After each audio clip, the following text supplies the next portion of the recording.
books, blankets, the important stuff being a 6-year-old, and my favorite stuffed animal. Little did I know what would happen later that evening. Sleep soon came with the sound of crickets and a soft breeze blowing through my grandma's front yard. I believe I was asleep for a few hours when I was awakened by the startling sound of my grandma yelling out my mom's name. "Well, Sandy, stop it." You see, my mom loved to play pranks and to scare us. But after my grandma yelled my mom's name again, silence.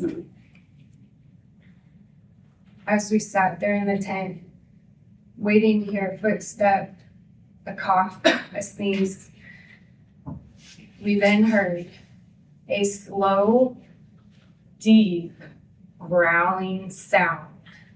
My grandma directed her voice towards the growl. "Sandy, stop it, it's not funny." Then on the outside of her tent, there was a brushing, a tapping of our tent, followed by another brush, and then a push. Frustrated, my grandma crawls to the tent zipper and zips it up to peek her head outside. And to our great surprise, it was a big, hairy bear. My grandma screams and the bear begins to run. I feel her hand grab my forearm and pull me out of the tent, and we start running to the front door. I glance and I look and I see the bear running to the back of the house. I leap through the door frame, the door slams shut behind us, and we were safely inside. Only now, one thought made my heart sink. You see, in our rush towards safety, I forgot to grab the most important thing in my life, my favorite stuffed animal. See, as a 6-year-old, my perception was different than my grandma. Heroes are not born in comfort.